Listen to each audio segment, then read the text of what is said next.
Assalamualaikum warahmatullahi wabarakatuh. Alhamdulillahirabbil alamin wa bihi nasta'in ala umuri dunya waddin. Wassalatu wassalamu ala asyrofil anbiya'i wal mursalin wa ala alihi ajmain. Assalatu wassalamu ala sayyidi ya Rasulullah subhanahu wa ta'ala ini. Alhamdulillah la nikmatul Islam wal iman wa kafa bima minima. Adakah masalah yang lebih berat dari yang saya punya? Masih muda bermasalah, hutang banyak dan bertumpuk. Rasulullah SAW bersabda, barang siapa yang memudahkan urusan orang yang tertimpa kesedihan, maka Allah akan memudahkan urusannya di dunia dan di akhirat. Jadi kita harus saling membantu. Itu hadis riwayat Ibnu Majah. Apa orang lain punya masalah berat seperti aku di usia segini? Ini adalah curhatan yang di-emailkan ke tempat saya. Kronologi kejadian panjang banget, utangnya banyak di bank juga dan di pinjol. Tadinya keluarganya mampu, ayahnya meninggal karena serangan jantung, yang ada cuma ibu dan adiknya, semua harta habis. Dan sekarang terlilit hutang bank dan pinjol. Terus ini ceritanya. Jadi kalau Anda ada masalah, buatin kronologi kejadiannya, WA email aja ke email saya ridwanbali.com@gmail.com. Dari semua utang saya benar-benar tidak menyanggupi membayar pada bulan ini. Karena gaji saya tidak cukup untuk membayar semua, bahkan untuk keluarga sehari-hari saya masih kebingungan. Saya benar-benar tertekan, Kak, depresi, benar-benar ingin bunuh diri dan trauma kalau lihat handphone. Oke, kalau Anda trauma lihat handphone, jangan lihat handphone kalau gitu. Terus hutang itu yang harus Anda selesaikan, yang ada jaminannya dulu, yang dibayari itu harus Anda selesaikan dulu. Terus yang lain-lainnya Anda diamkan aja karena tidak ada konsekuensi hukumnya, tidak ada konsekuensi karena nggak ada jaminannya gitu, hanya jaminan data gitu. Dan mereka mencek Anda dengan untuk kerja rodi gitu, kalau pinjol itu.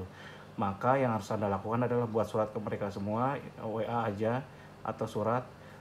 Tujukan semua pinjolnya, ada 15-20 pinjol itu, tujuin semua bahwa sekarang Anda sudah bangkrut dan Anda tidak sanggup bayar dan Anda hanya mau mengembalikan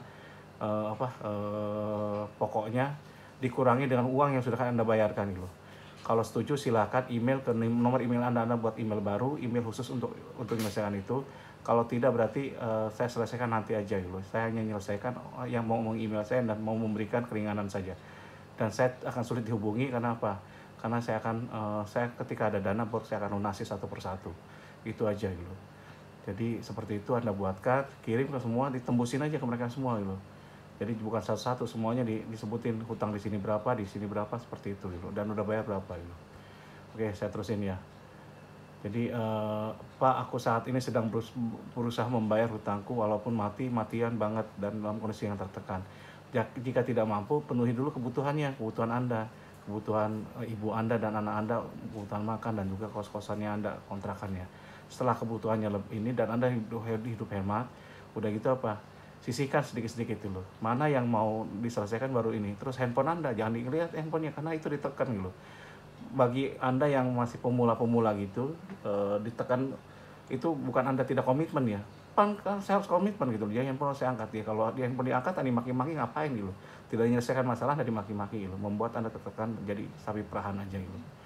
Jadi kalau bisa setelah itu Anda reset ininya, handphonenya, udah gitu buat handphone baru lagi, udah gitu kontak baru di handphone lain aja, jangan di handphone itu.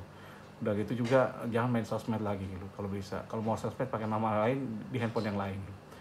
Jadi aku hanya sharing dan tidak ada maksud apa-apa karena aku benar-benar kebingungan gimana mau cerita pada siapapun. Kalau Anda mau, ceritalah pada Tuhan ketika Anda di malam hari. Kalau muslim ya berdoa gitu. Jadi menyelesaikan hutang itu dengan apa? Dengan cara apa? Pertama dulu saya ajarkan ya. Pertama dengan keyakinan kuat bahwa Anda bisa menyelesaikan. Kedua, rasa syukur dulu kehidupan Anda gitu. Betul, Anda harus bersyukur. Ketiga, Anda berdoa gitu. Jadi doa apapun, doa tiap hari gitu. Karena Tuhan tuh senang ketika kita berdoa. Terus yang keempat, baru melakukan amalan-amalan yang baik, sedekah segala macam-macam, berbuat baik pada orang lain, terutama pada orang tua gitu. Jadi seperti itu. Kelima, baru syariatnya Anda hemat dan yang lainnya. Hidup hemat. Jadi saya terusin. Tapi kayak percuma banget gitu, Kak, hidup ini seperti ini. Enggak juga, karena hidup itu memang seperti itu sulitnya gitu. Tapi yakinlah di antara kesulitan itu pasti ada kemudahan. Apa orang lain ada yang punya masalah seberat seperti aku, yang di umur seperti ini, waduh, banyak sekali masalah yang berat. Anda masih diberikan kecukupan anggota tubuh, udah bersyukur gitu. Anda dikasih kesehatan, udah syukur gitu. Anda masih ada ibu, udah syukur. Ada adik, sudah syukur. Jadikan semua lelah Anda itu ibadah gitu. Niatkan untuk ikhlas gitu. Jadi jadikan sabar dan salat sebagai penolongmu kalau Anda muslim ya. Jangan bersedih, memang kita akan diuji sesuai kadar kekuatannya, kemampuan kita, nggak akan lebih. Allah SWT di surat Al-Baqarah ayat 155 sampai 157 berfirman, dan sungguh akan kami berikan cobaan kepadamu dengan sedikit ketakutan, kelaparan, kekurangan harta, jiwa, dan buah-buahan. Dan berikanlah berita gembira kepada orang-orang yang sabar, yaitu orang-orang yang apabila ditimpa musibah mereka mengucapkan innalillahi wa inna ilaihi rajiun. Kita kembalikan semua kepada Allah gitu. Karena sesungguhnya yang memberikan masalah itu Allah gitu. Dan kita kembalikan pada Allah juga kalau kita nggak mampu. Ada satu doa yang sering saya ucapkan, yaitu Allahumma la salah illa ma ja'altahu salah wa anta taj'alul husna idza syi'ta salah. Ya Allah, mudahkanlah urusan bagiku, sesungguhnya kesulitan itu datang darimu, maka mudahkanlah. Terus dari sudut pandang psikologi, sabar dan menahan diri adalah batas tipis antara menjadi semakin kuat setelah sebuah kejadian atau kejadian itu berlalu, atau semakin lemah gitu. Dan jadikanlah Anda yang pemenang, jadi jangan sampai lemah gitu.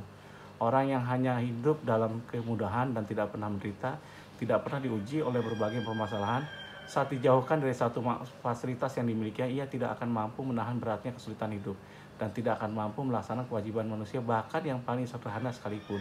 Hanya orang-orang sabar sajalah yang akan mampu mengatasi segala kegagalan. Jadi bagi orang sabar, kegagalan itu bukan gagal dulu, karena masih tertunda dulu. Dan kalau kita ikhlas, wah cukuplah gitu. Terus kisah kesabaran Nabi Ayub alaihissalam sangat mendidik. Al-Quran menyebutnya kesabaran Nabi Ayub sebagai sabrun jamilun, atau kesabaran yang indah. Yuk kita bicara tentang itu, belajar dari Nabi Ayub alaihissalam. Nabi Ayub alaihissalam adalah keturunan Nabi Ibrahim alaihissalam dan merupakan cucu Nabi Ishak alaihissalam. Nabi Ayub sukses dalam peternakan dan memiliki sangat banyak kambing, unta, dan sapi. Beliau dianugerahi kekayaan yang sangat melimpah dan luar biasa, ditambah pertanian yang luas, sawah, taman, pengawal, penggembala, dan anak-anak yang banyak. Tapi semua upayanya hanya dicurahkan untuk menegakkan keadilan, hak ilahi dan hak rakyat, dibarengi dengan rasa syukur atas nikmat Tuhan. Dan urusan materi tidak pernah sekalipun menjauhkannya dari ibadah dan menyembah pada Tuhan itu. Iblis iri hati dan melihat keibadah dan penghambaan Nabi Ayub alaihissalam ini. Jadi beliau itu sangat baik sekali pada yatim, membantu fakir miskin. Nabi Ayub memiliki 7 putra, 3 putri. Beliau selalu bersyukur atas limpahan nikmat Tuhan ini. Beliau selalu melaksanakan kewajibannya, agamanya, kemanusiaan secara optimal. Jadi iblis melihat itu, dia iri hati itu. Dan ia berkata, syukur kepada Ayub tidak bersumber dari kesulusan. Jadi syukurnya Ayub itu tidak bersumber dari ketulusan, tapi karena ia mendapat kenikmatan yang terbaik dari Tuhannya dengan banyak harta tadi dan anak yang banyak itu. Untuk membuktikan ketulusan Nabi Ayub, Allah Subhanahu wa taala pertama mengambil kekayaan dan anak-anaknya dalam satu saat, satu masa, satu hari kekayaannya hancur semua. Pertaniannya, kebunnya, terus termasuk barang ternaknya gitu. Serta pada hari berikutnya anak-anaknya diambil semua gitu. Terus Allah lalu mengirim penyakit kronis yang menyerang sekujur tubuhnya. Jadi sekujur penyakit yang tidak pernah dirasakan umat sebelumnya dan mungkin umat setelahnya itu. Jadi tidak pernah ini. Jadi penyakit kronis sekali. Penduduk kota memalingkan muka dari Nabi Ayub, dan untuk mencegah penularan penyakit yang diderita Nabi Ayub, mereka membawanya keluar kota itu. Jadi diasingkan itu. Nabi Ayub selama 7 tahun hidup dalam penderitaan yang luar biasa besar. Akan tapi semua kesulitan ini bukan saja tidak berhasil mengurangi rasa syukur Nabi Ayub, bahkan semakin menumbuhkannya untuk bersyukur kepada Tuhannya. Pernah istrinya yang soleh itu nanya kepada Nabi Ayub, engkau kan nabinya Allah, kenapa engkau tidak minta pada Allah bahwa untuk mengurangi atau meringankan beban penderitaan kita itu? Dijawab Nabi Ayub, kita ini sudah berapa lama mendapatkan kebahagiaannya, kenikmatan itu? Oh sudah 20 sampai 30 tahun kurang lebih seperti itu. Kita baru 7 tahun merasakan ini. Kenapa harus kita mengeluh gitu loh? Karena ini baru 7 tahun. Jadi itu, dan ketika Nabi Ayub berdoa pun itu ketika penyakitnya menghalangi dia ibadah, dia berdoa, ya Allah jangan jadikan penyakit itu ini sebagai halangan bagiku untuk beribadah. Itu dia. Baru Allah cabut semua. Selama di dalam penderitaan ini 3 orang beriman mendatangi Nabi Ayub dan mengatakan bahwa semua ini adalah balasan atas perbuatannya dari sisi Tuhan. Jadi sehingga membuat Nabi Ayub bersedih. Kemudian tekanan psikologis mulai menerpa Nabi Ayub sampai beliau menyuruh pada Allah SWT, ya Allah, keburukan dan masalah mendatangiku, engkau adalah yang paling baik di antara yang baik. Beliau tidak mengatakan, ya Allah, engkau yang telah membuatku sakit dan tidak berbelas kasih padaku. Tidak seperti itu. Tapi melalui doanya beliau menyampaikan maksudnya dengan indah. Jadi sampaikanlah maksud itu dengan indah gitu. Di dalam Al-Quran dijelaskan bahwa Allah Subhanahu wa Ta'ala berfirman pada Nabi Ayub, injakan kakimu ke bumi, gunakan air yang keluar dari mata air ini untuk membasuh dan untuk minum. Kami kembalikan semua anggota keluarga kepadanya dan menambahkan sehingga menjadi rahmat dari sisi kami sebagai pengingat bagi mereka yang berpikir. Tidak Allah menyembuhkan lagi. Di ayat lain Allah SWT berfirman, kami mendapati Nabi Ayub orang yang sabar dan menahan diri. Dia hamba yang sangat baik, sebaik-baiknya orang yang kembali kepada Tuhannya. Ayub kembali mendapatkan kesehatannya dan kembali muda, semua kembali seperti semula, dan semua yang hilang darinya kembali dengan bentuk yang lebih baik dan bertambah banyak. Semoga semua ini dikarenakan sabar dan doa saat diderita kesulitan. Manusia beriman mengetahui bahwa kesulitan adalah untuk menguji dan membentuk mereka. Dalam hidup mereka sangat bertawakal pada Tuhannya dan selalu bersabar serta berdoa. Mereka punya keyakinan bahwa Allah SWT adalah dalam kondisi apapun tidak akan pernah meninggalkan mereka sendirian. Karena kita memang makhluknya sob. Jadi tidak mungkin kita ditinggal sendirian ketika kita bergantung pada Tuhan. Semakin kita lemah, semakin banyak bergantung.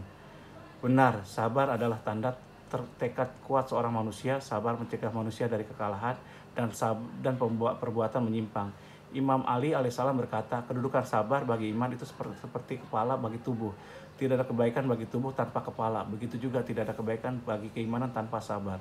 Maka bersabarlah, dengan demikian kita dapat mengatakan bahwa sabar adalah inti dari semua kebaikan. Wallahu a'lam bishawab. Kalau salah saya banyak salahnya, kalau kurang banyak kurangnya.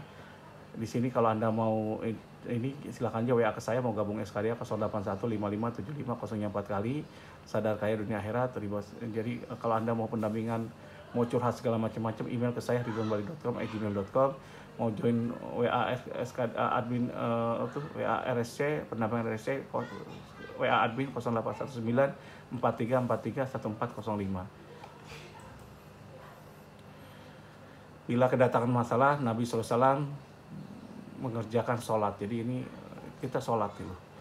Dan bersemangatlah atas apa yang bermanfaat bagimu, mintalah tolong kepada Allah dan janganlah engkau lemah. Jadi jadilah kita kuat menghadapi kesabaran kita ini. Kalau salah saya banyak salahnya, kalau kurang banyak kurangnya. Wabillahi taufiq wal hidayah. Wassalamualaikum warahmatullahi wabarakatuh.